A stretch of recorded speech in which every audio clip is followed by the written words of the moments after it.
ഇനി വയനാടിനെ കുറിച്ച്. വയനാട് പുനരധിവാസം തന്നെയാണ് കേരളത്തിന്റെ ഇപ്പോഴത്തെ ഏറ്റവും വലിയ ആവശ്യം. അതിനെല്ലാവരും കൂടെ സുരേഷ് ഗോപിയുടെ നെഞ്ചത്തേക്ക് കയറുന്നത് എന്തിനാണെന്നാണ് എനിക്ക് മനസ്സിലാകാത്തത്. ഇവന്മാരുടെ ചെലപ്പ് കേട്ടതൊന്നും വയനാട് എം പി സുരേഷ് ഗോപിയാണെന്ന്. തൃശ്ശൂർ എം പി ആണോ സുരേഷ് ഗോപി? കൃത്യമായ കണക്ക് പോലും കൊടുക്കാൻ പറ്റാത്ത, കൃത്യമായിട്ട് ദുരിതബാധിതരുടെ ലിസ്റ്റ് പോലും ഉണ്ടാക്കാൻ പറ്റാത്ത ഒരു സർക്കാർ ഒരു ഭാഗത്ത്. സുരേഷ് ഗോപിയോടൊപ്പം ജയിച്ചല്ലോ ബാക്കി 19 എം പിമാരെ. അവരുടെ പേരെന്താ നിങ്ങൾ പറയാത്തത്? എന്തേ അവർ കേരളത്തിലല്ലേ? അവർക്ക് വയനാടുമായിട്ട് ഒരു ബന്ധമില്ലേ? അതൊക്കെ പോട്ടെ, വർഷങ്ങളായിട്ട് ഭാവി പ്രധാനമന്ത്രി എന്നും പറഞ്ഞ് കൊട്ടിയാഘോഷിച്ച് നടക്കുന്ന ഒരു രാഹുൽ ഗാന്ധിയും അദ്ദേഹത്തിന്റെ സഹോദരി ഉണ്ടല്ലോ അവിടെ. കേന്ദ്രത്തിൽ ഇത്രയും പിടിയുള്ള അവർക്കെന്താ വയനാടിന് വേണ്ടി ഇതുവരെ ഒന്നും ചെയ്യാൻ സാധിക്കാത്തത്? എല്ലാവരും കൂടെ എന്താ ഈ മനുഷ്യന്റെ നെഞ്ചത്തേക്ക് കയറുന്നതെന്ന് അറിയാമോ? ജീവിതത്തിൽ അദ്ദേഹത്തിന് അഭിനയിക്കാൻ അറിയില്ല. ദേഷ്യം വരികയാണെങ്കിലും സങ്കടം വരികയാണെങ്കിലും സ്നേഹം വരികയാണെങ്കിലും ഒക്കെ അത് പൊതുസമൂഹത്തിന് മുമ്പിൽ അദ്ദേഹം പ്രകടിപ്പിക്കുന്നുണ്ട്.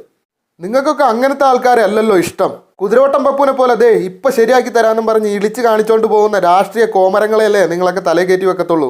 കയറ്റി വെച്ചോ പ്രബുദ്ധ കേരളമേ. അടിവേരും പിഴുതുകൊണ്ട് പോകാൻ കുറേ എണ്ണം തക്കം പാർത്തിരിപ്പുണ്ട്. അപ്പം പഠിച്ചോളൂ.